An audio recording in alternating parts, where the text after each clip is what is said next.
Well, good evening. We're glad that you're here. We're gonna have a fun conversation.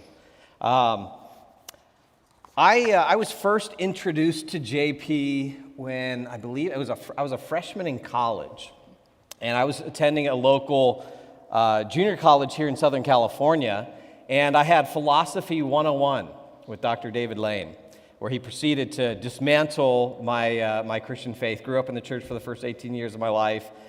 You know, it's that story of going off to college and having the philosophy professor dismantle you. And it set me spinning, and I went through a serious episode of doubt. And I remember I just started asking people at my church, like, how do you answer these questions? How do you answer these challenges? And there was one guy in particular who was a Biola grad, and he gave me a book. And the book was entitled Scaling the Secular City, and it was written by J.P. And I remember as a college freshman with no philosophy background trying to read that and not understanding most of it, but at least I thought, okay, there's some smart guys on our side who might be able to help me out. And that was my first introduction to JP. Then I went to Biola. As an undergrad, I took advanced apologetics with you. You gave me a B. I don't know why. The reason is there's still a paper you haven't turned in. And then eventually I ended up doing my master's degree in philosophy of religion and ethics at Talbot School of Theology, which is the program JP started. How long ago did you start that? Was it probably 72 years or so? We started it in 92, and we've sent about 220 graduates in the top Ph.D. programs all over Europe and the United States, and about 85 of them now have tenure-track jobs in Canada, the U.S., and secular universities. Virtually the entire department of philosophy at the Air Force Academy is our grads, and it's just been unbelievable to see the impact they're having. Yeah. And that's MAVEN. That's passing it on. Yeah. Here's my favorite JP story in the Kunkle family. Here it comes. And I just want you guys to know, JP, when you get to know this guy, he's really sarcastic. And so you gotta, but no, this is a serious story, JP. My oldest daughter, she was going to a public school here in Orange County, and she had a AP European history teacher who was an atheist. And it was one day in class when it kind of went off on a tangent, talked about how as we as human beings evolve, we are growing smarter, and as we grow smarter, we're getting less religious, right? And so she came home, and we're unpacking this with her, and so our first response was, well, okay, when he said that, well, what did you think? How did what are your thoughts on this? And she said to us, well, I know that we have J.P. Moreland, and he's a smart guy, so that, and that for her was something that bolstered her faith, because we got smart guys like J.P. on our side. So she could have picked somebody better. All right, J.P. Yes, my friend.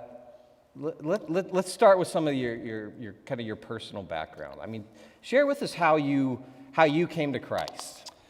Well, I was born and raised in a suburb of Kansas City, Missouri, and my father almost died of cancer when I was 6 months old, but he eventually did die of cancer in second grade, and so I didn't have a father figure for a long time, and I ended up going to the University of Missouri to major in physical chemistry, and I sensed that there was likely to be a God, and I thought Jesus was, a really great middle-class guy, I mean, he just had a lot of Missouri values about him.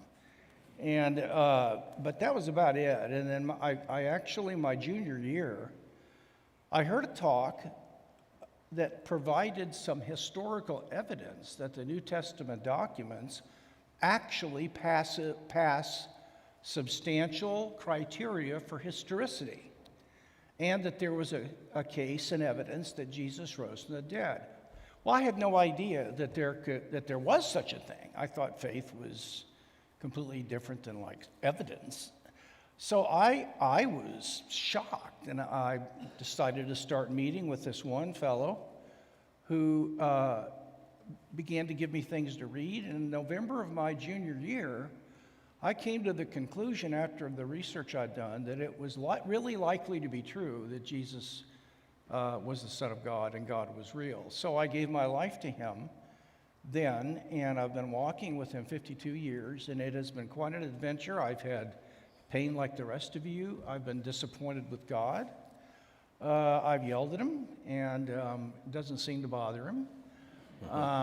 But at least I feel better. And then, of course, I return to my sanity. But there's no question that this is the only game in town as far as I can see.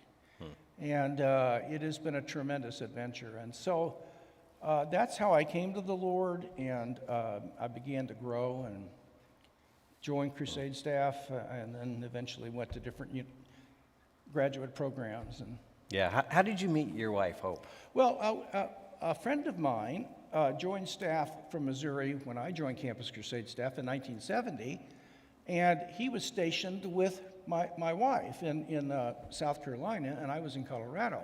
So we came together for summer training, and I saw her, and you know, she was good looking, and that was a necessary but not a sufficient condition for me to pursue her. But and so we saw each other kind of a little bit here this summer, and then next summer we were never together to have any time. And so when I went to Dallas Seminary in '77, she had been stationed there the year before, and she wrote me a letter and said, you know, I can't wait for you to get here. God has put you on my mind, and I'm really wanting to spend time. So we did, and 2 years later we got married, and that's what happened. And then we moved on together. So, JP, in your background, you've got some church planting experience, right? Mm-hmm. Was this prior to going off to Dallas? I mean, where does this fit into your timeline? It was after Dallas. I've planted 3 churches. I had planted 2 Campus Crusade ministries, both in the state of Vermont, because Crusade had never been there until I and 2 staff women went. But so I've had experience in church planting and pastoring. But it became clear to me that I'm a professor who loves to pastor rather than a pastor who is looking for ways to professor. And so I ended up deciding that my calling was probably in the academic world. And so I went to Liberty University for 3 years, and then I came out here to Biola, and this is my 31st year at Biola. Yeah. And when you came to Biola, there was no master's degree in philosophy, religion, there was only and ethics. one in the whole country that was Christian. You can believe that, which shows you why we're where we're at today. But and so I and Scott Ray, who was at Talbot, were given the chance to try to develop one and see if anybody come to the darn thing. And so we went to McDonald's and got a napkin out, and we jotted down the curriculum and typed it up, submitted it. And this is, I think, 92. And the first year we had 12 students, and then it grew up to 135, and it became by far the largest MA program in philosophy in the world. And it is recognized for its quality in the secular world.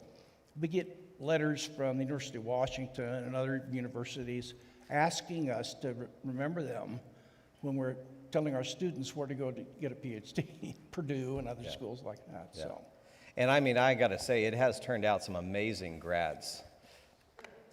That was your cue, Jay. yes, and you don't happen to be one of them. But no, I'm so proud of you, and we have such a good friendship. Well, and I think one thing that's encouraging is just to see the guys. I mean, I actually, it's typically a 2-year program, but I crammed it into 10 years. Yes. So I took a little bit longer. But I had the privilege of seeing a lot of guys go through that program, and now to see those men and those women either at universities or in churches or in parachurch ministry. It just has had such a breadth of it's impact. been so encouraging. Yeah. Got a lot of work left to do, but Yeah, absolutely. So you move into academia. At what point do you become kind of this recognized apologist, defender of the faith? well, I don't particularly like to think about that. I just found it isn't particularly helpful to me to think of myself in that way. I think that I began to write books, and I began to get some articles published in top secular journals around, I'm going to say 87, 88, around in there. And I think from that point on, I kept speaking and writing both popular works and kind of more academic ones. And, after a while, it started making a difference. Yeah. So what was it? I mean, there's I guess kind of what I'm getting at is how do you end up doing some public debates and getting invited to that thing? And so is it just you're working hard at what you're doing, and then right. I usually have waited on the Lord to bring things to me, and so since I had a Ph.D., I was given opportunities to debate some atheists on different subjects, and I haven't done a ton. I've done maybe 25 or 30, but that's not my primary area of calling. But I've done them, and So who would be biggest influences on your life? And it could be people who you've been close to, or even people from a distance. Yeah. Wow.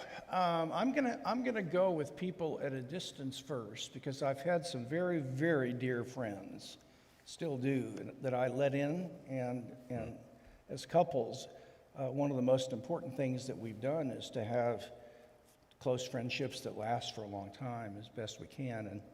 But I would say, in terms of my Christian life, it would be Bill Bright, Howard Hendricks at Dallas Seminary, and head and shoulders by far Dallas Willard, because Willard was the closest thing to Jesus Christ I've ever seen, and he was just weird, and the word weird means from out of this world, and he was living from another place, and the guy marked me, and he was one of the smartest people I've ever known. You couldn't tell it, because unless you asked him a question. And then you got everything. But he was just an incredible disciple. And I think they influenced me. Yeah. Well, I think one thing I've noticed in your life is this: there's a holistic approach. I mean, you've been a church planter, you've been a pastor, you've been in the academic world, you've done parachurch, and your writing, what you've written, has kind of been broad as well. And so I love the holistic approach to life and ministry that you bring. All right, so what does someone like you do to relax and unwind? What do you do for fun? I'm just so curious what J.P. Moreland does for fun. I'm a pretty rabid Kansas City sports fan, so I love the Chiefs. I'm sorry, brother. I know. But we were still 14-2, so. The Royals, University of Missouri, where I went to school. And so I loved, my wife has become a sports fanatic. And I like to hang out with friends. I used to go to Disneyland until I got to where I couldn't walk very well. And I think I like to sit out back and smoke cigars and to have a time of quiet with the Lord. That's just a great thing, because you have to be out there for an hour. That's how long those things last. So I'm stuck with having to pray. I mean, I can't go anywhere. So I might as well pray while I'm doing it. And it actually is a forced time to be present and quiet. And I actually helped to change another guy's life by recommending he start smoking cigars. And this is no joke. Klaus Zissler's his name, and he will tell you that was the single most important thing that he ever did to grow as a Christian, because he began to actually have a regular time of quiet and solitude in God's presence, because he wouldn't do it otherwise. And are you ready? Are you leaving? Please don't. Oh, I have father issues. We're not in a Southern Baptist church, are we? I grew up Southern Baptist, so I can mock Southern Baptists. Yeah, there you go. All right, a couple. Again, for those who don't know JP, a couple. I'm just going to kind of do a little top. Let's go. Top 5 here, JP. So short answers, but what's your favorite movie? My favorite movie, I'm going to probably say Denzel Washington or Harrison Ford movies. Can't narrow it down to one. Passion of the Christ would be my top movie, but I love Harrison Ford and Denzel Washington. Okay. All right. Favorite book? A spiritual life book would be Renovation of the Heart by Dallas Willard. A philosophy book would probably be a book by Richard Swinburne called The Evolution of the Soul. Favorite book on culture? Well, to be honest with you, your book. What? You mean this one right here? Is that what you're talking about, Well, JP? That one right there? Well, I liked it so much because you got 2/3 of it from me, and so no, not quite the contrary. That book has been very, very helpful to me, and I just think you're nailing it. Would you say a little bit more about that? No, I'm just kidding. Okay, beside Jesus, if you could sit down and talk with anyone past or present, who would it be? Whoa.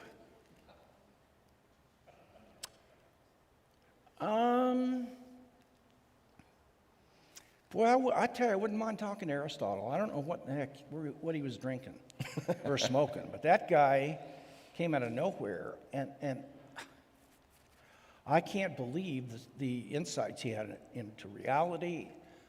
And I think he was probably 80% right about the stuff. Today, his biology is coming back on the stage. His teachings about organisms and what they essentially are.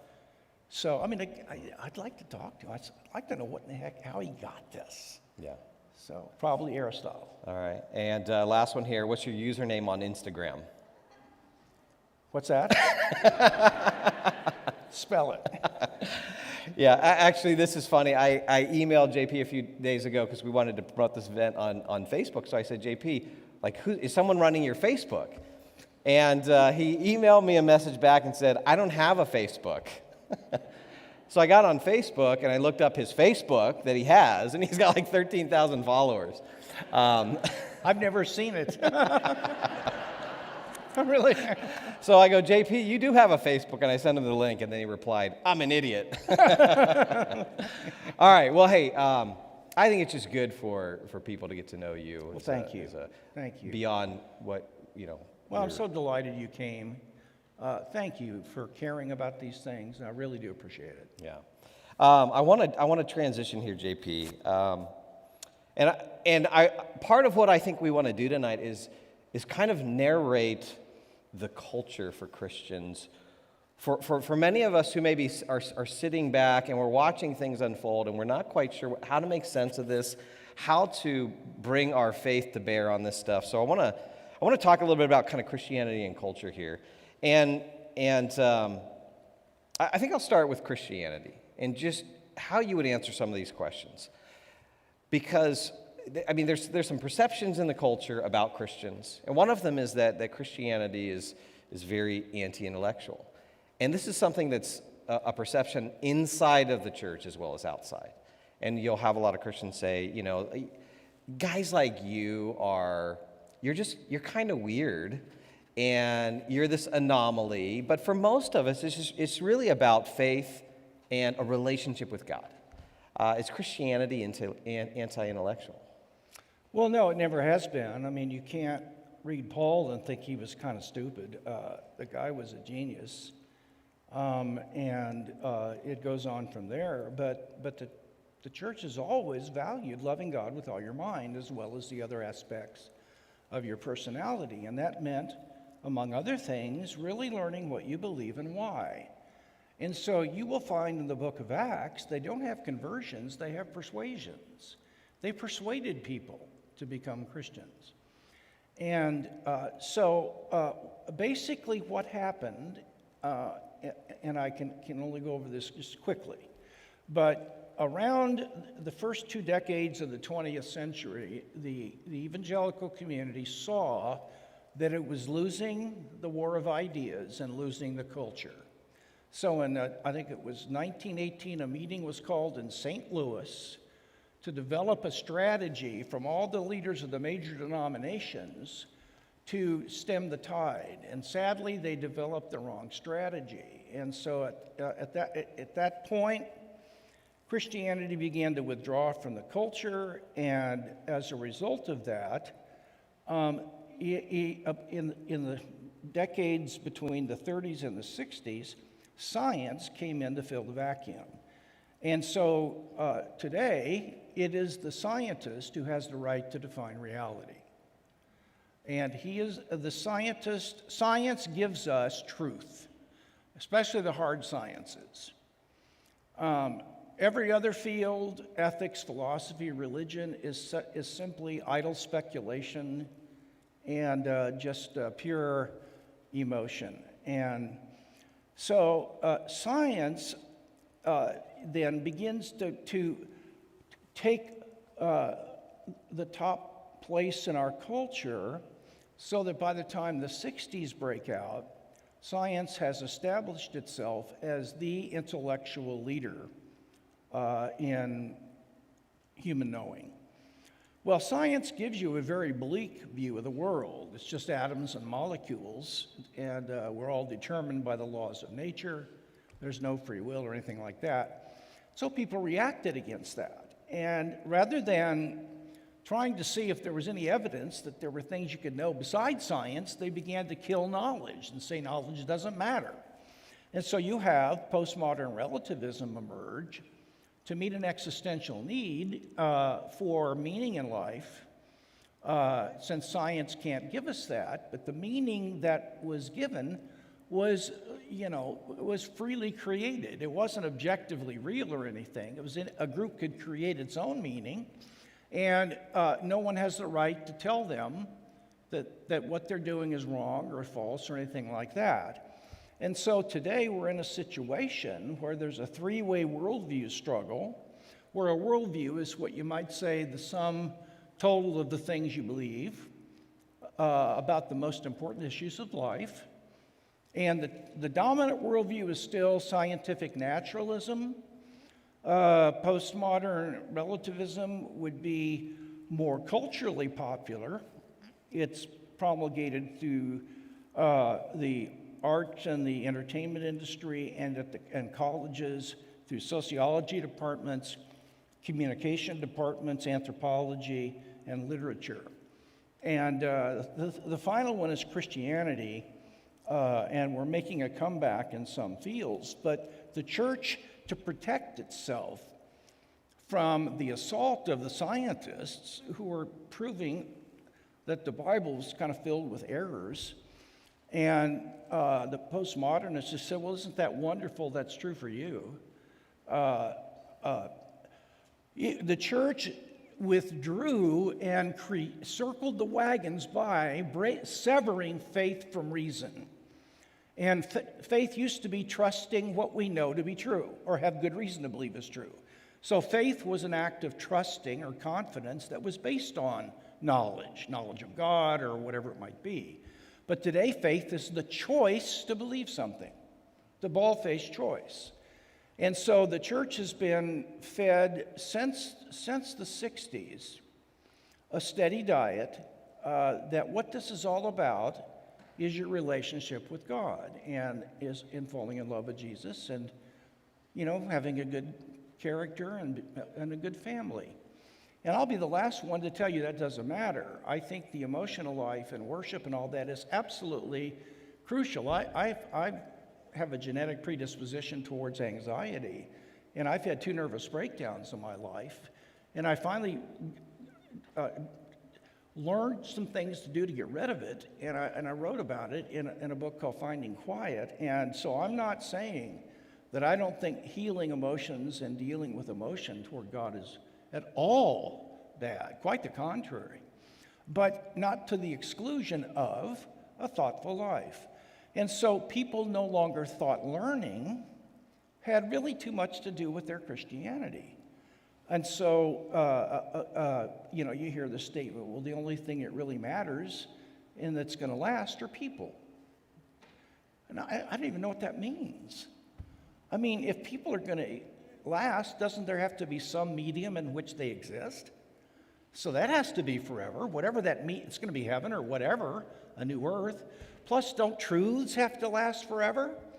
Have you ever noticed that the Bible is filled with at least what I think purport to be truths? Well, don't you think truths matter? Well, I mean, some people are the only thing that matter is a slogan that we all go, yeah, wow, dude, man, so great.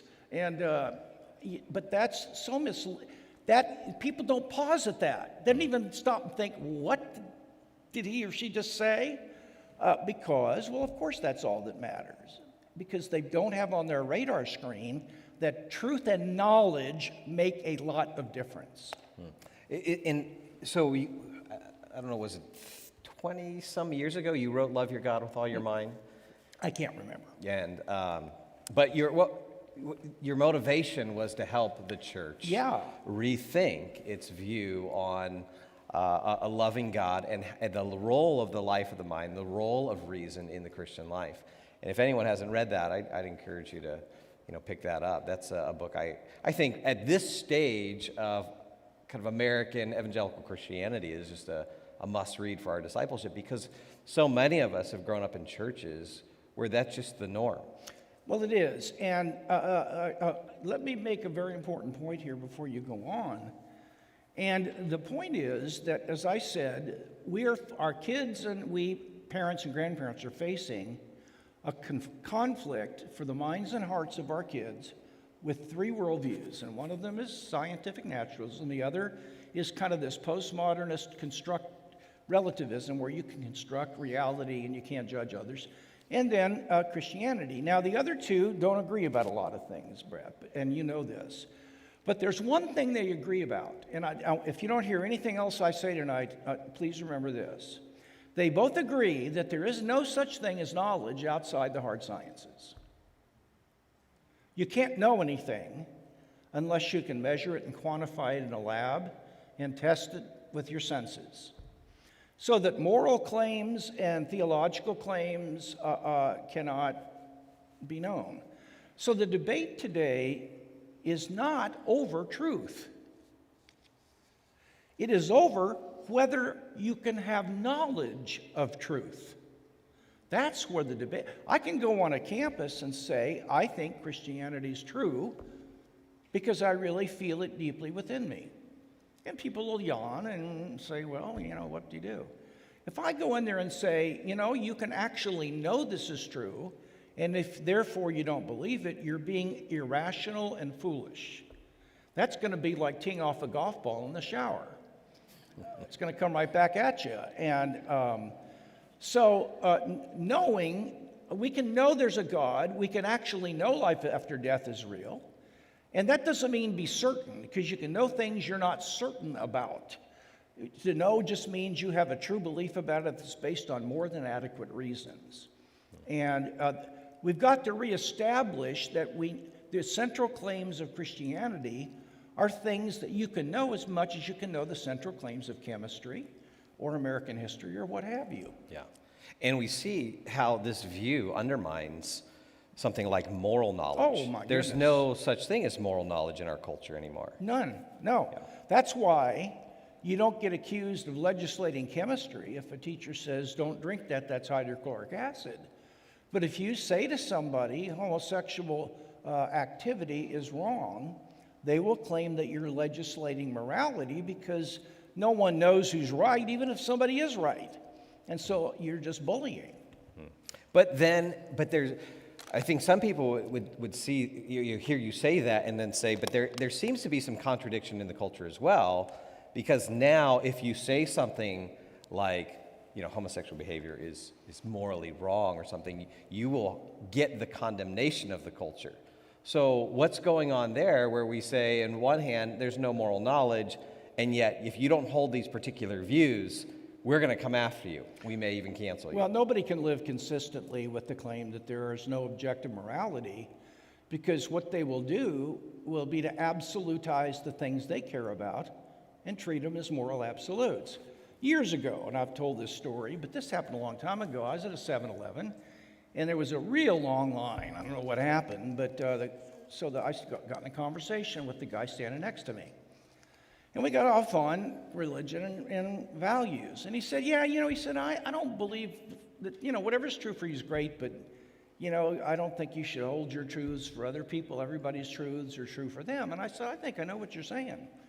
And I said, so I found out this guy loves the environment. He's very committed to caring for it. So I said, I don't know what you're going to think about this, but I got 4 friends, and the 5 of us get together once a month, and we put $25 each into a kitty, and we go buy a 100-gallon drum of sulfuric acid, and we got to Lake Paris, and we take the acid and dump the whole drum into the lake, and then we've taken bets ahead of time as to how many fish we'll kill, and whoever gets closest to the number that float to the top. And some it's kind of a point, is it the top or not?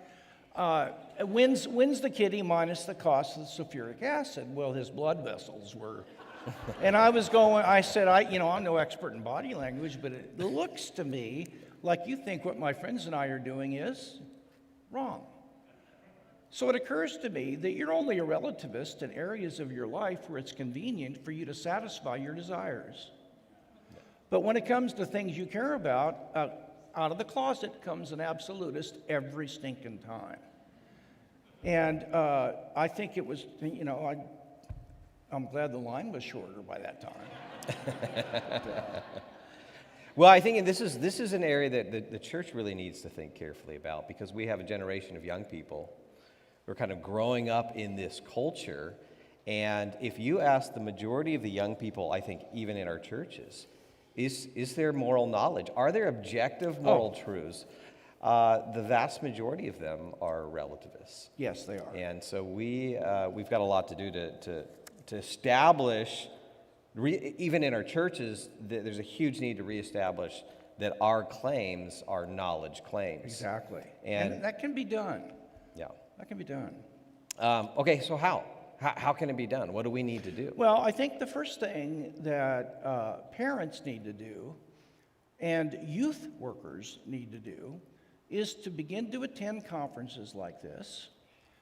Get a few books on that you and Sean McDowell and others have written about how to give reasons for believing in God, and reasons for like a core of issues that maybe 6 or 7 issues that always come up, and then maybe something on some of the issues that they're dealing with, like the gay issue and other things.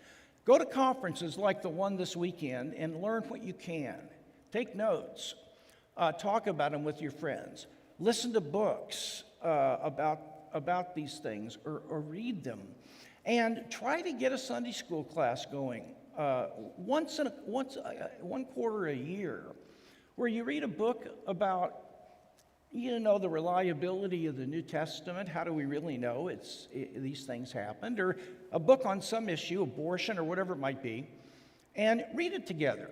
And pay for the people that work with your high school and middle school and maybe college kids. To go to a training conference and get some equipping in this area. We have to elevate the value of this kind of thing. Yeah, connect for us how growing in our knowledge ends up impacting how we live. How does that give us maybe confidence, courage? Sure. It is on the basis of knowledge that people have the right to act and to think in public, to think and express their ideas in public and to act in public. It isn't on the basis of beliefs or feelings. I let my dentist put his hands in my mouth. I wouldn't let my neighbor do that, even though I think my neighbor likes me better than my dentist. But the reason I do is because I attribute to my dentist a range of knowledge of reality, namely about teeth and how they grow and decay and so on. And therefore, because the culture perceives them, whether rightly or wrongly, to have the relevant knowledge, then they have the right to speak about it. They have the right to tell us what to believe in those areas because they're further down the road and they've earned the right to be considered someone who's knowledgeable about this. If Christians are not viewed as people that know anything, they're filled with beliefs, but none of them would they want to say they can know, then we're gonna be kind of lukewarm and wavering because nobody wants to give their life to something that they've got a lot of doubts about whether in the end of the day it's true. So you might as well commit to it because what do you got to lose? But if it comes to making lifestyle decisions that might be painful, I don't want to go that far because I'm not really sure this is real anyway. If you want kids to be abstinent, it's not enough to tell them what they're doing is wrong. You've got to help them understand it's stupid. It's irrational. It doesn't make sense. It's not the way to a flourishing life. There is a more thoughtful, intelligent, knowable way to live than that. And so I think that what we have to do is to show the importance of knowledge and what happens to people who aren't perceived to have it. They're marginalized. And so we've been able to get marginalized as a community because people believe that evangelicals and religious claims and moral claims actually are not things that even Christians know are true. They believe them. Well, that's not enough to carry the day. And so we have to use the K word. We first of all have to know what it means. Doesn't mean you completely 100% certain about it. But it means that you have a belief about it that's true and it's based on really good, adequate reasons and grounds. And what those grounds are will depend on the issue. It varies, but at least start diving into these things like you're doing tonight. Don't stop here. If you can, come this weekend, and then maybe get a book or some tapes and listen to them and see if you can keep sharpening your toolbox. That's what I would encourage, because it's going to be thoughtful, intelligent, and spirit-filled Christians that is really the only hope of winning people, keeping our kids with us and not losing them, and returning the culture to some semblance of sanity.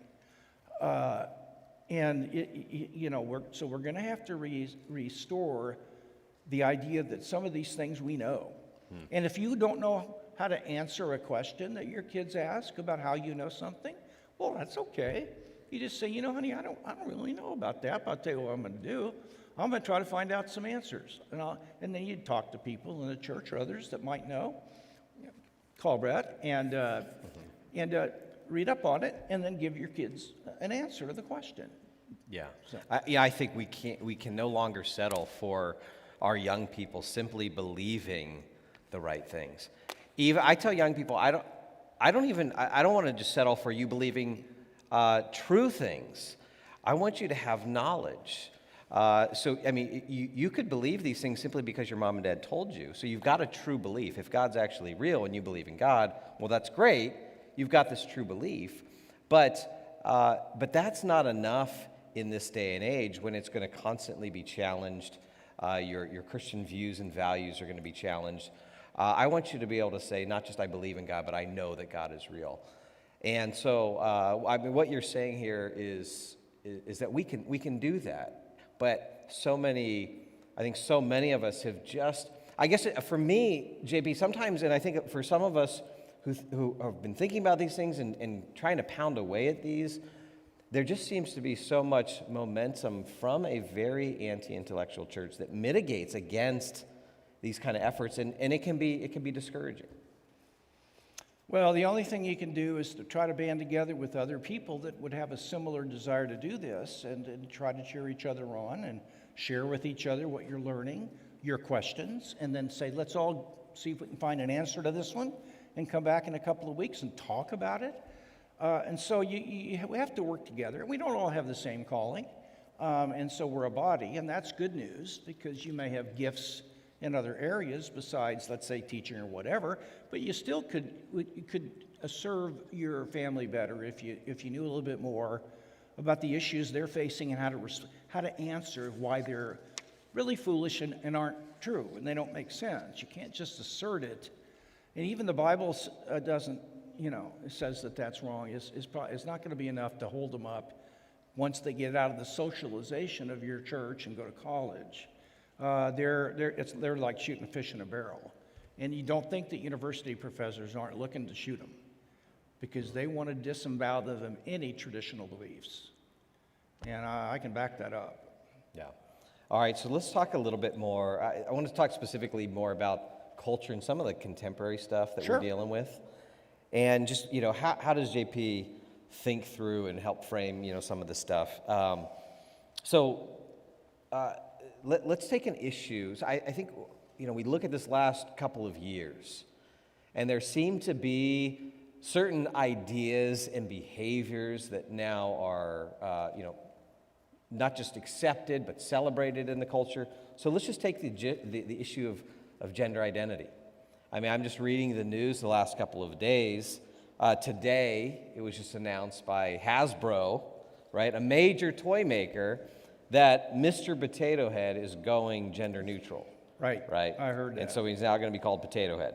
Not Mr. Potato Head. Yesterday, I read an article about a California bill that's going to fine retailers $1,000 if they have separate girls and boys toy section. A couple of assembly members are proposing that. Christian colleges will be shut down in the state. Yeah, you've got the Equality Act, at a federal level. So how do Christians, where do we even start on something like that? How do we think about that? How do we engage? You always start where you're planted. So you have to start with your own kingdom. And that would be your kids, your family, your friends, those that you know, your church. Perhaps if you have an ability to influence your public school teachers or the teachers that you're around or some of your local politicians, you can do that too. But you have to start where you are. And you have to start by learning how to express your views about those things without relying on the Bible to do so. That is in public. Now, with your kids, you can use Scripture, of course. But you have to find independent reasons for thinking that such and such just isn't true. And and then you have to pick, I think, among all the issues, you have to pick one that you personally are passionate about and think you could speak to if you did a little bit of homework. Because we can't all do everything.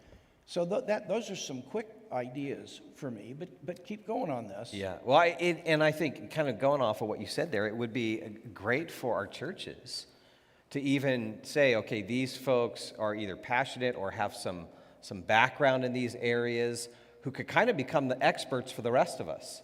And they could be the go-to people. And I think I've heard you say, maybe you did some of the stuff as a church planter, where you would kind of commission folks to become the experts on these issues, because we can't all become the expert on gender identity, but we sure have some people in our churches that are really smart, or even work in particular fields that could really be helpful in that. Yeah, I mean, we got together 25 people in a church that I pastored in years ago that had a heart for counseling, and we gave them a year of training. We brought in a Ph.D. Christian therapist who taught them every week about counseling and reading certain fundamental tests like the MMPI. They had certain readings they had to do. And by the time they were through with this training program, which was pretty carefully thought out, we presented them to the body and their phone numbers and so on as the people that do counseling for us, unless you need really professional help, that's a different matter. And they were the basic Christian counselors for the church. Did the same thing with about 20 people who were engineers and scientists, and we had them handle issues about the Bible and science, and brought in people to teach them, and had them form a group and gave them books to read about it. and they became the people that helped kids who were getting battered in school, and they could call one of them, and they'd help work this through. Yeah. So that's working together and picking an area where you might be passionate about it. Okay, when we talk about culture, I want to. Can we talk about politics? Is that Sure. okay with you? Talk Can I about get it you in anyway. trouble maybe here? You can do anything you want. Okay. So I think we see in the culture, right, this, it seems like to a lot of us, this increased polarization between our two major political parties, okay? And then you'll hear some Christians respond. In fact, I just saw a prominent Christian on Twitter just respond, Jesus is not a Republican or Democrat. Yeah, that's the stupidest thing I've ever heard. When somebody says... How do you really feel, JP? Well, it's just, it is so damning and it's so harmful to say Jesus was neither a Democrat or Republican. Unpack I mean, that. when I hear that, I have to pray because I say, Lord, what is happening to that person? Why would they want to make a statement like that? Don't they know the damage they're doing to the people of God? Now, look, if somebody says that, and what they mean is that Jesus was up to things that were more important than political issues, well, hello. But do you think anybody really needs to say that? Of course, Jesus came for things that were more fundamental and important than political issues. I don't know of anybody who seriously doesn't think that. But if you mean by that Jesus would not, between two candidates, have one that he wants to be elected, but he's going to leave it to the free will of the people, or if there is a party platform that is closer to biblical Christianity than the other, and you say, well, no, they're all equal. How could that, I mean, suppose there were 100 pegs on the Democratic and the Republican Party platform on 100 issues. Now, do you think that if you weighted them, if it was really important, you gave it a 10, if it wasn't a 2, and you weighed these, both sides would come out equal? Don't you think that would be a miracle. Surely one of those parties is going to be closer to God's heart than the other one. All you have to do is look at the platforms. And if you don't think the candidates are following their platforms, look at their statements of what they want to do when they're in office. And the one that is closest to a biblical concept of reality and the state, you vote for them. And I'm claiming that today it's the Republicans. It's not the Democrats. They've given up the ghost. And if you think I'm wrong, I just beg you to go and Google their platforms and read them and see which you think is closer to a biblical understanding of what the state is. And I've published a paper on what the Bible says the state ought to be. Real quickly, there's a difference between positive and negative rights. A positive right is a right for the government to give me something. A negative right is the right for the government to protect me from discrimination as I try to get it on my own. So if health care is a positive right, the government should be involved in giving it to people. If it's a negative right, the government needs to make sure that we aren't discriminated against when we try to get it ourselves.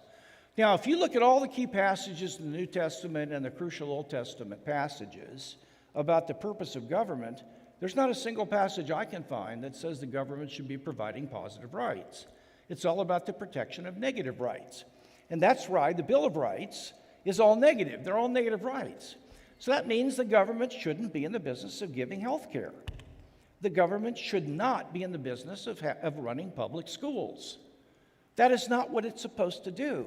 And whenever it starts providing things for people, it always does a worse job than if private industry did it. And that's because it's not in its nature to do these things. Now, if you think I'm wrong, okay, I don't care. That's fine. I might be. But at least do your homework on this. And don't go voting with just a heart full of feelings. Have at least some thought about how to do it.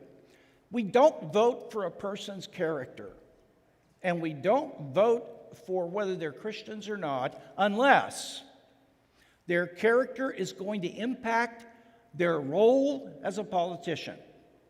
I don't care if my doctor sleeps around as long as he takes care of my organs and whatever it is. I never ask him about that stuff. But if it started affecting the way he was doing his medicine with me, that'd make a difference. I want to know if the policies of a person are things this individual is going to do. And if they're according to my worldview, I'm voting for him, whether I think he's a jerk or not. It doesn't matter to me. So I can't understand why Christians, forgive me, I'm just being honest, would vote against Trump because they thought he was a jerk. Well, what the heck? Who cares? What matters is what he's doing. And do you know he is the most significant pro-life president in the history of this country? And I think he's creepy too. So let me finish. Oh, go ahead. I think he's creepy too. No. And I had to hold my nose to vote for him. But I saw those unborn and a bunch of other things, and I couldn't, in good conscience, not vote for him. Go ahead. So, well, if we didn't get people riled up, yet, well, we certainly did there. But see, I could be wrong. So here's what I see when people make these kind of claims. Like you've made some strong claims here.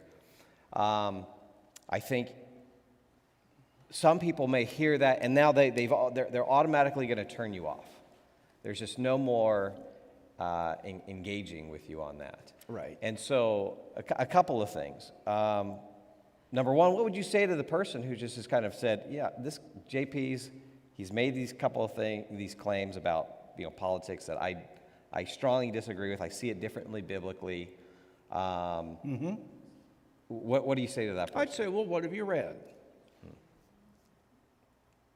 What have you read on both sides of this issue? Tell me the authors and the books, and tell me the research you've done on it. What texts have you looked at, and how have you interpreted those texts? In other words, they can say what they want, but if they're going to disagree, I want to know why they hold the view they do.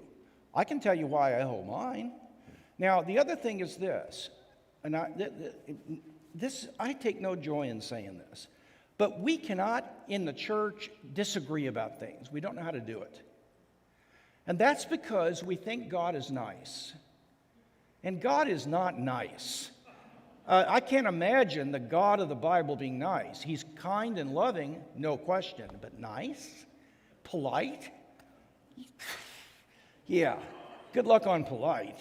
Now, that doesn't mean I'm saying don't be nice and polite, but what I am saying is that if we don't know how to disagree among ourselves, and to do it without getting angry and writing and cancel culturing them, then what are we going to do with the people outside the church? And the reason we don't know how to do it in here is we never have an opportunity to have impassioned discussions about things with which we differ and learn how to do it without wanting to tear the other person's throat out. I can't stand theistic evolution. I'll be honest with you. But I have Christian friends that hold to the view, and we differ, but I love them in the Lord, and I wish them well. But I will be against their view until the day I'm dead. But I'm not against them. So anyway, I think that this kind of thing is probably something we need more of. As long as we don't, maybe I came on too strong. I might have. I got the microphone, and I may have abused it. And I apologize if I did. But that's my view, and I at least have reasons for holding to it. Yeah. So, all right, so let's see what other trouble we can get into here, Jay.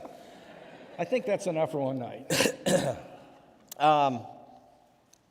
Want to turn a corner here, and you've written a fantastic book entitled "Finding Quiet: My Story of Overcoming Anxiety and the Practices That Brought Peace." And we certainly have seen in our culture over the last 30 years, and then particularly over the last year, this the increase in anxiety, depression, even suicides. Right. So tell us a little bit about your own story, your own battles with anxiety and depression. Well, I was born with a genetic predisposition towards anxiety on my mom's side of the family. And that doesn't mean I had to get anxious. It just meant it was easier for me. And I spent most of my life being a little more high-strung. And I still am when I'm speaking sometimes. But in 2003, I had a 7-month nervous breakdown where I had daily panic attacks. I didn't know what it was. I thought I was losing my mind. And I curled up in a fetal position on the couch for about 2 months and couldn't do anything. I was afraid of the telephone to ring. I eventually got well. The same thing happened to me 10 years later in 2013 for 5 months. And I decided that I was going to read everything I could and find out what in the world you can do to try to get rid of this. And I learned a ton, and I boiled it down into a set of practices in a book. So real briefly, I'd say, these would be takeaways. I'm a big advocate of good Christian therapy, so I think there's nothing embarrassing about good Christian counseling. I think that since we are embodied souls, then we have a soul, spirit, and body, and our bodies make a difference to our mental health, and so exercise and eating and antidepressant medication are all tools that we should avail ourselves of if we need them. And I think a psychiatrist who specializes in brain chemistry is a lot better than a GP who really doesn't have the special training. And if I was just talking to a brother yesterday who's been dealing with depression, and he's done everything he can to try to get through it. And I said, well, why don't you go see a psychiatrist and see if you might try some medication? I don't know if you should or not, but they'll be able to tell you what to do. And so those are, I believe in those things, but I also believe that you should never just take medication or do therapy. You should always do other things like spiritual things. And here's the main thing I learned. Anxiety is largely a learned habit that you can unlearn by doing the right practices. It's like a bad golf swing or having bad penmanship. Those are habits. When you write an English word, you don't think about the shape. You're thinking about what you're trying to communicate. Those are habits of writing, and they're bad habits. And what you need to do is to practice certain things to get rid of the old habits and regroove new habits. Paul talks about this in Romans 6 by presenting the members of your body to God as an instrument of righteousness and shalom instead of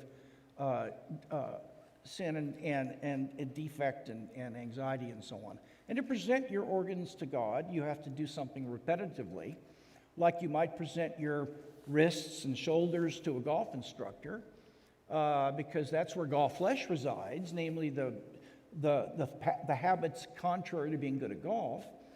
And so he would focus on those members and have you do other exercises so that the grooved memory in those muscles would be replaced by memories that would be conducive to golf. Well, if you want to be good at life, then what you have to learn to do is to present two organs to God, your brain and your heart muscle. And there are ways of learning to do that. This is thoroughly biblical. It's in keeping with Romans 6. And in there I talk about how you can learn to regroove your brain by certain spiritual and psychological spiritual practices that over 2 to 3 months, you will wake up and you will be half full instead of half empty. And those are the things I learned. And they honestly work. I'm a changed guy. I went right after I'd done these about 3 years. I had 8 surgeries, 3 life-threatening cancers, pacemaker, and some other surgeries. And one day I saw 7 specialists. I had chemo and 2 rounds of radiation, and I was so happy and so filled with joy and peace during that time. My kids looked at me and said, "What in the world is wrong with you?" And my wife said, Dad's lost his mind. And it was in a good way. So there's hope for you. I'll close by saying that if you have those issues or know someone who does, I kid you not, you think you're never going to you don't know what it's like to feel normal, and you're never going to get rid of this. Yes, you can. You really can. But it isn't going to happen by just praying. You have to practice certain things in dependence on the Spirit. And I try to lay out 4 practices in the book, Finding Quiet, that are transformative, and they've been proven through experience and so on. What do you say to the person who, and there seem to be a number of Christians who are skeptical of antidepressants or anxiety medication, anti-anxiety medication, who might say, well, this stuff that you're talking about, JP, and in your book it's not in the Bible, and shouldn't we, can't we kind of pray these things away? Maybe look at Philippians 4, things. People who want to push back and say, well, what you're talking about is not in the Bible. How do you respond to that? Well, the way to get to Chicago isn't in the Bible. I mean, there are the term sola scriptura, soli scripture, that was recovered in the Protestant Reformation, can mean one of 2 things. It can mean only Scripture, or it can mean ultimately Scripture. I don't think it could possibly mean only Scripture, because the Reformers believed, as has most in the history of the church, that there is a lot you can learn about God and about morality from creation by observing the natural moral law and all kinds of things. And we have learned a lot about how these hard emotions are triggered and how they work and how the brain is related to them through the loss of certain chemicals in the brain, that you're no longer able, because you've been down so long and worried so long, you're not able to restore those chemicals yourself. And so what I see this medication as being is just vitamins for the brain, and you have to make their side effects, but they have to put all of them on the bottle so you don't get sued. But what's the deal? I'm not embarrassed about it, and you shouldn't be either. And so I would say that using what we've learned in general revelation outside the Bible is fully permissible as long as it doesn't contradict the Bible, because the Bible's ultimate. If something contradicts the Word, it's out for me, and that's it. But if the Bible doesn't say anything about it, I am free to follow the evidence, as long as it's wise, and try what I can in various things to get better. And I think that there are things psychologists have learned. A lot of it's junk, but there's good stuff in it. And the same with medications. They're not the solve-all for everything, and I'd never use meds as a substitute for my spiritual and other having friends that I can process with. No. But as a supplemental tool that I'm going to try to see if it helps, I don't see what would be wrong with that, because the Bible says that I'm embodied and that my body matters to my spiritual life. That's what Romans 6 is all about. So that's what I'd say. Yeah.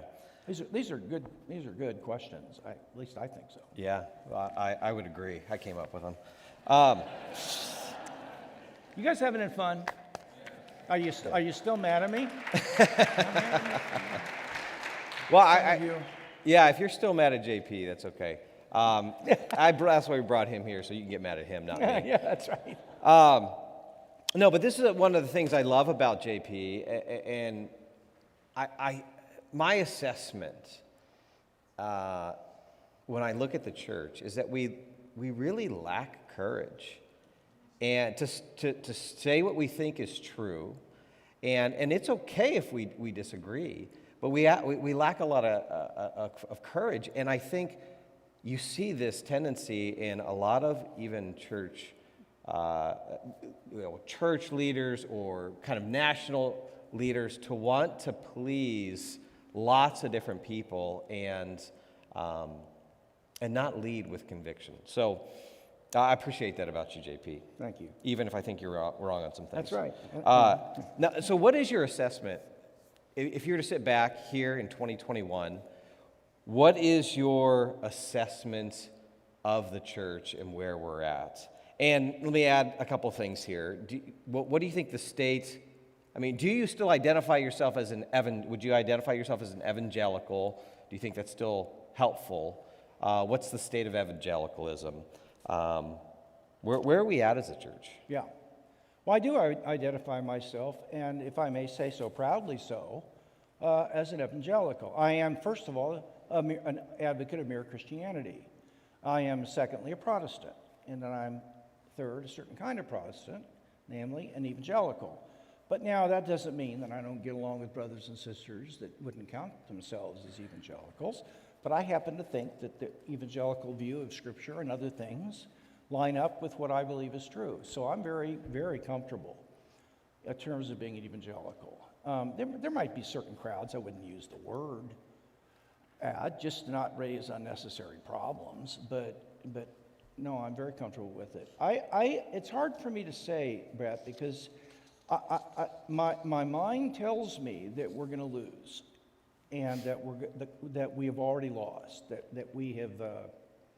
When you say that we've lost, what do you mean? The culture is going to become a place where the churches are going to start dwindling and be like Europe, and the only way that they can provide an anecdote and slow that down is to become a dog and pony entertainment center, and that'll slow the skids from people the church shrinking. But I think the churches are going to shrink. Certainly in terms of their impact. I think we're going to become increasingly non-factors. People are not going to listen to us when we talk about Jesus, and that the culture is going to go the way of Europe. It will be secular. The state will come to occupy a tremendous amount of control over economics and various other things. In Canada, a pastor is not allowed to preach his views, the biblical teaching on sexuality from the pulpit without being fined or thrown in jail. And we're headed there. Don't be surprised when that happens. So I'm afraid that it's too late. I don't like to say that, because about 10 years ago or so, I thought we still had a chance if certain things happened, and they haven't. So my view is that we just do the best we can. We stay faithful. We nurture those around us, and like you're trying to do. But I think we're going to lose the culture in the sense that Christianity will drop out of the plausibility structure. It's no longer something people are even willing to hear talk about, because they think it's so utterly ridiculous, like flat Earth. It's not worth listening to. I think that's going to happen, and I think that the structures of society are going to be radically secularized. All right, let's. We keep fighting. I'm not saying we don't. Well, yeah, I was going to say let's end on that positive note, JP. No, so someone listening might say, well, wait, are you saying there's no hope? No, I'm not saying there's no hope. There's always hope.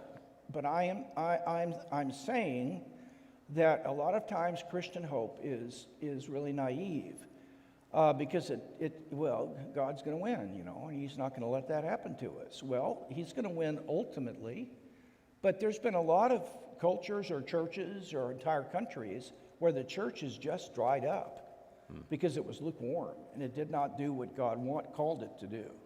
And there's no reason why that can't happen in our country. And I'm saying we got no guarantees because we're Americans. If, again, you take a look at Europe, and that place, Christianity dried up there. Now, there are little pockets of revelation. I'm not denying that. But so do I have hope? I do, because, it doesn't take too many to just a handful of Gideons to win the war. And that could happen. But just realistically, I'm thinking it probably won't happen. And as a result, what that means is Nothing for me. I'm still do what I've always done. And I'm going to do it as fervently as I've always done it until I drop dead, which I'm looking forward to. Well, you don't have long to wait, No, JP. I don't. No, I'm just kidding. With you, man. But here's maybe a pushback Please. I could anticipate. Yeah, please is push someone, maybe from a younger generation, saying, this is an old way of thinking in terms of culture war, right? That sounds like what you're talking about. We're going to lose the culture war, and that's been equated with kind of Christian mission. And isn't our Yes. Christian mission something different than that? Yeah. And there is a distaste for the culture war I hear you stuff. 100%. Dude, you're well trained. I tell you. I was trained by the best. Scott Ray was great. Yes, he was was great. great. Yes, he No, was. I know beyond any reasonable doubt that demons are real. I've got a book coming out in October where it is a basic guide to experiencing miracles. And in there I describe 5 different kinds of supernatural events that are happening all over the world today, including this country. And I have carefully vetted, documented cases that I would go to the wall for their veracity. Some of them I've witnessed myself, of all 5 kinds, and they rise to the level of Book of Acts events. It's incredible what's happening today. And one of those chapters involves angelic appearances and demonic activity. And there it is, and I give reasons in there how we can know that demons are real, besides biblical teaching, which is an assurance for me. Now,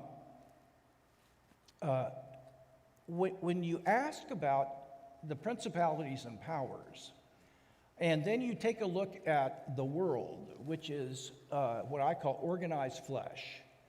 It is that part of secular culture that is contrary to the Word of God. It's not all secular culture. Some of that's image-bearing stuff, and it's good. But some of it is hostile, and that's the worldly stuff. Well, the world and the principalities and powers are at war against God's people. And I have cast demons out of people. And I know, I can't tell you how I know that happened, but I have. So Ephesians 6 is, there's no doubt, that's a huge passage on spiritual warfare. But the second most important passage in the New Testament on spiritual warfare is in 2 Corinthians 10, 3-5. And that basically says that we fight against ideas, speculations, lofty thoughts, raised up against the knowledge of God. Demons can't do anything about the power of God, but they can do things about the knowledge of God. And they can't hurt God directly, but they can hurt him by hurting the people he loves. And that hurts him because he can be grieved. And so the strategy is to get to him through getting to us and destroying us. And the place that is fundamentally happening today is in the school system and in the universities.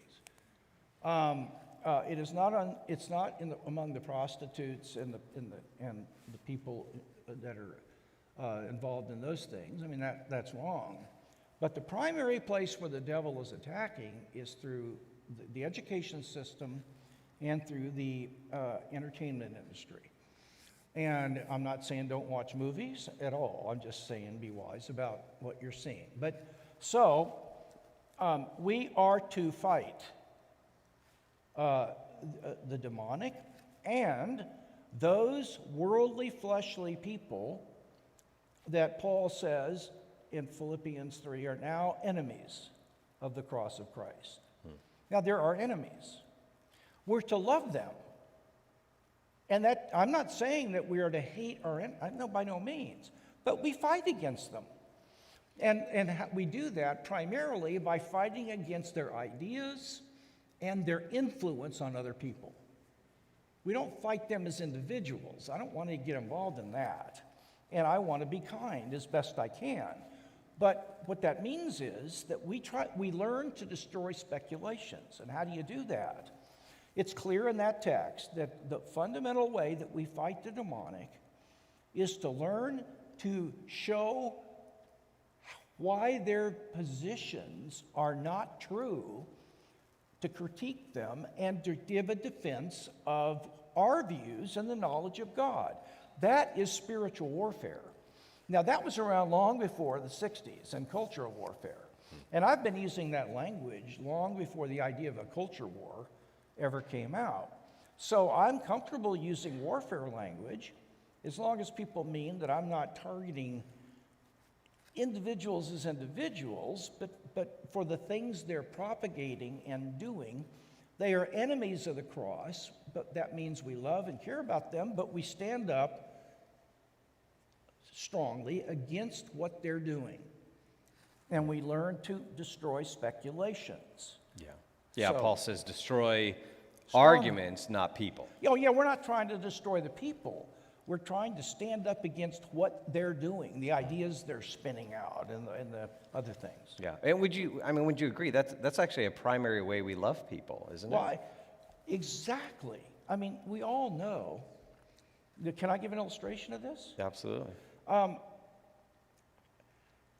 was on a podcast about 4 or 5 months ago with two professors, and I was kind of bushwhacked, ambushed on the thing, because I was told 5 minutes before I went on that there was going to be another host, and he was a biology professor, and I had signed a statement that said, with other Christian leaders, that traditional marriage is the only proper way that God honors, and other ways are misguided and are not going to lead to human flourishing.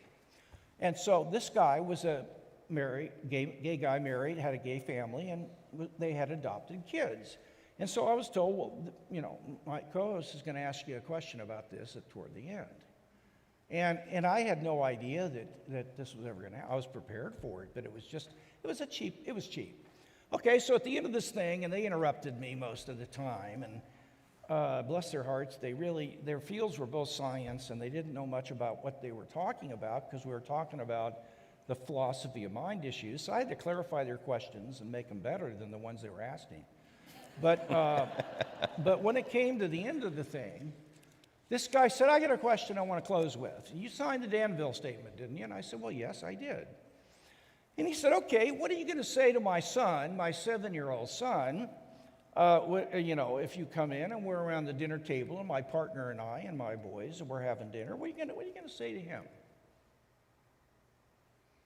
I said, I'd say, Timmy, let's suppose that you got your buddies together and y'all decided you were going to go out in the backyard and swim in the pool because you love doing that. It was summer and you kind of did this 4 or 5 times a week. And I said, you know what, I'm going to go get you guys some cotton candy.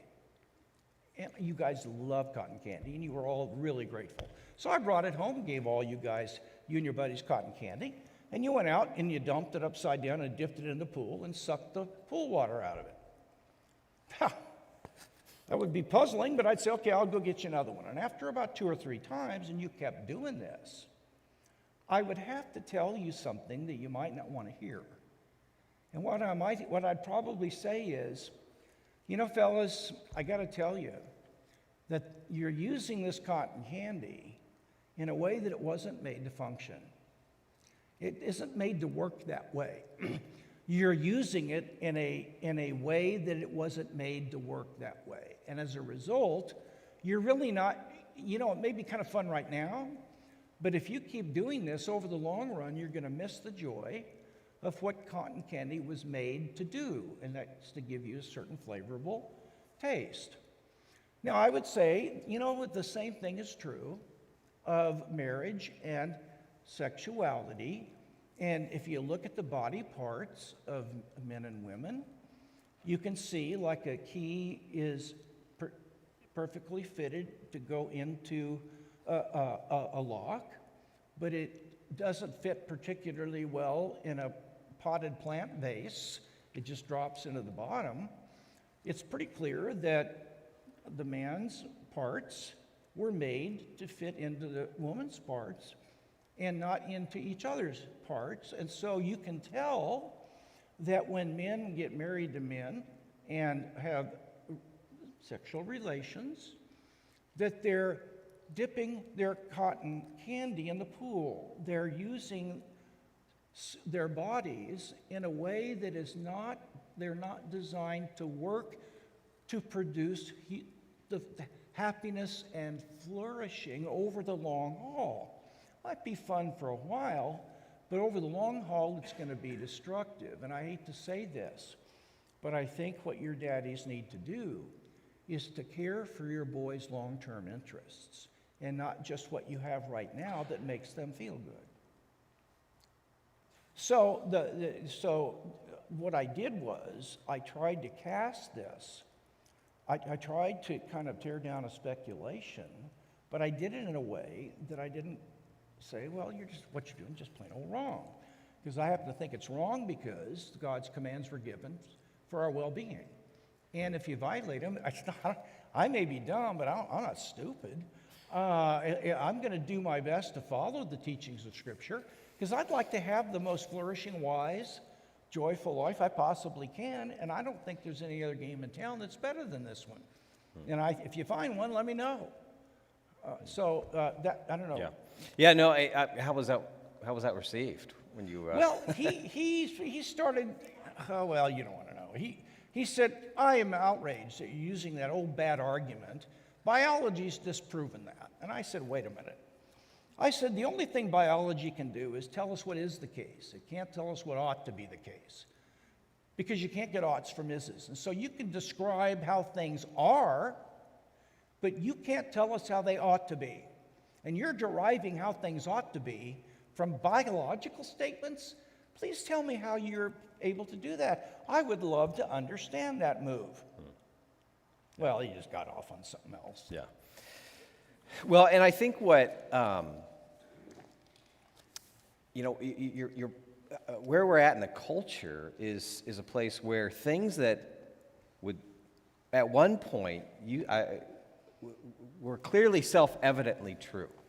I think things about the design of the body and human relations. We're at a point where things are turned upside down, and so I think a lot of Christians, we feel that we see some of the chaos and the confusion of the culture, and so there's. You talk to a lot of Christians, and some of them they feel beat up, or there's a lot of discouragement. So I think maybe kind of the way I'd love to end this conversation is saying, "Hey, JP, all right, we've talked about some of these serious issues. We've talked about some of the struggles, but what are you optimistic about? Is there anything about the church, whether it's the church in our cultural context or the broader global church? What is it? Is there anything that you're optimistic about? Yes. That encourages you? Yeah, I think we're doing a tremendous job of worship. And I think that the worship that we're doing together as a people is better than it's ever been. I'm very encouraged about the way the church is bringing people together in groups in order for them to learn to relate to other people as Christians. I think that, in the 50s and 60s, that was unheard of, and we've been working on that, and I think that's getting better. I think we're doing a much better job of reaching out to the poor and those on the outskirts of society and helping them, and I think our consciences have been awakened to those needs, and those things all encourage me. I also believe, and I don't know how to weave this in, but there are pockets of Christian thinking that's Great Commission oriented, springing like your ministry and other ministries are kind of springing up, and they're doing good stuff. I mean, there's never been a time in my life when there's more.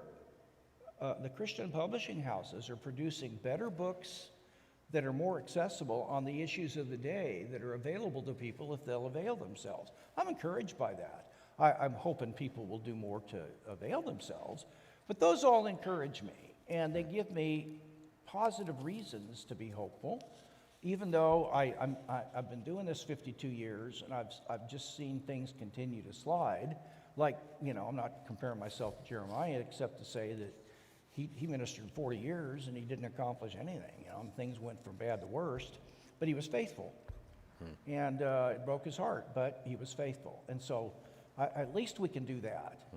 Anything on the global stage that you're aware of? Oh, holy Toledo. You have, maybe you do, but it is shocking. The outbreak of people converting to Jesus and forming churches all over China, all over the Mideast. Oh, the underground, there are millions of believers in the underground church in Muslim countries. And the fastest growing religion over there is Christianity. And these people have to be quiet or they'll be murdered. I told the guy, a Harvard professor, Daniel Pipes, who was an advisor to the first President Bush, in a talk that he gave about what to do with the Mideast, and the solution was to turn those countries in to Western liberal democracies. And I said, you know what, have you ever thought that maybe Islam might be right? He looked at me like I'd parsed every verb in the Hebrew Old Testament. And he said, what do you mean? And I said, well, I don't think it's true, but if it is true, you think doing what God has told them to do for being a Western democracy is going to work? The only thing that's going to turn this thing around is a missionary enterprise. And it's going to have to be a conversion of a huge number of Muslims to discipleship unto Jesus of Nazareth. And that's the only stinking hope for the place. And God's doing it. Africa, I mean, I'm telling you, the church growth leaders say the church has grown like this until 1970. And since 1970, it's been doing that. It is, we add something like 180,000 new Christians to the church a day. It's crazy. So am I optimistic worldwide? Oh my gosh. Well, one thing I love about you, JP, is you've always been a little feisty. Oh, dude. And you haven't lost that feistiness as you've gotten older. You bring it out. Well, thank you. Thanks, Jay, for having this conversation. I think for me, this is just the role that the Lord or the way that the Lord has used you in my life, in my family's life. This is just a privilege to get up here and to give you an opportunity to share your heart, your wisdom, your love for the church. Like I said, I think at the beginning, kind of the holistic approach where you bring head and heart together, love God with all that you are, and you model that well for the church, and you've modeled that well in your life, and you've been faithful, and so it's just an honor to be up here. Thank you, brother, for what you're doing, and I'm so impressed that you would come out tonight, and we haven't. Maybe a lot of you haven't been out, but thank you. I feel not only honored, but encouraged that you would want to come and perhaps learn something or at least get your dander up a little bit. And I want to thank all of you for being here. It encourages my heart to see you. Can I ask you, JP, to close us in prayer? I would love to. Why don't you just sit up straight and put your hands on your thighs, if you don't mind. Close your eyes and be quiet.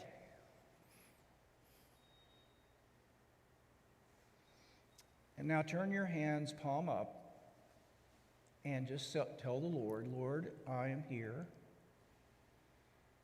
and I will receive anything that you want to give me.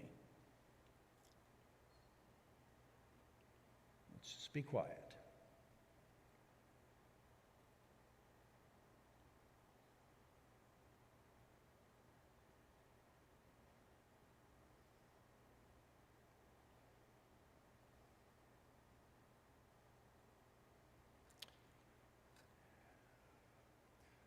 Holy Spirit, we know you're here. And Lord Jesus, there is no question that you're in this room. You promised us, and we take it to the bank, that you will never leave us. Lord, I want to speak to guilt and shame, because what I think you're saying to me is that there are many people here tonight that are feeling a deep sense of guilt and shame. And I want to speak against that in Jesus' name. You have no reason to feel guilty or shameful. Godly sorrow is a different thing. And if you've done something wrong or failed to do something right, then godly sorrow is a legitimate emotion because it's hopeful. It brings hope. It draws you to God in the desire to acknowledge what you've done. But guilt and shame does nothing but tear you down and make you feel little. So, Lord, I speak against this. And your Spirit, when you convict, you do not shame. You convict unto godly sorrow toward repentance. So I want to release people now in the name of your Son, Jesus, Father, from the burden that they've been carrying. And I bless the Brett's and the MAVEN ministry. I bless this conference this weekend in the authority of your name, Jesus. And if there are people that are deliberating about whether to come, and they should, then I pray that you would speak to them in a dream tonight or come upon them in a way that they would feel moved to attend and to learn. And I pray especially that my brothers and sisters would gain help in raising their children and grandchildren in the way they ought to go and to know why they believe what they believe. Thank you for this evening. We've enjoyed being together in your name. Amen. Amen. Well, thank you for joining us. Can we give J.P. a round of applause? Should I go back to the table? Yeah. Okay. We're for those of you who are here at the live event. I know when we first started, I think we had over 1,000 people watching online as well. But for those who are at the live event, we're going to let JP go back to the table back there. If you aren't familiar with some of JP's work, we have some books that are out on the table there. I'd encourage you to pick up a copy of his book. Well, we got two up here that I'll show you. Love Your God with All Your Mind is a great one. We've got some of those. We've got Scientism and Secularism back there as well, and we'll have JP sign some of those books. I want to encourage you, for those of you who maybe are considering the MAVEN conference this weekend, we still have room. Not a whole lot of room left, though. We're probably going to have about 600 people there, and there's some spots at the door you can register for. Or if you are online watching and you're in just a different part of the country, you can register for the live stream access. And so hopefully we'll see a lot of you tomorrow at 7 o'clock. Remember, we're not here. We'll be at Crossline Church just up the road. So God bless you. We'll see you guys hopefully tomorrow.